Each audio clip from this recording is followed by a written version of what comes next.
Professor Knox, my first question is it takes a lot of courage to admit that we are wrong. So, what made you to change your mind regarding carbohydrates?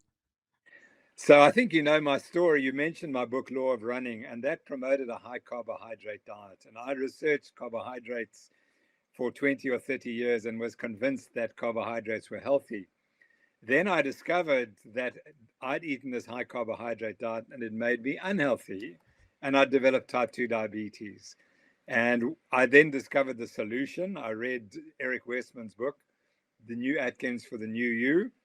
And that convinced me that I should at least try this dietary change. And I did, and the results were dramatic. Then I realized that the diet had caused me, the high carbohydrate diet had caused me to develop type 2 diabetes. My dad died of diabetes, so I had the genes.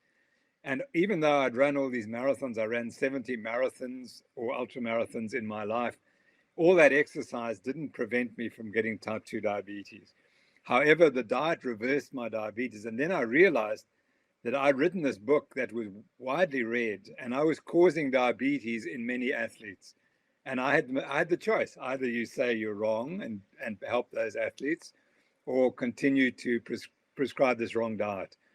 And I couldn't do it. It was clear to me that I had to promote the change.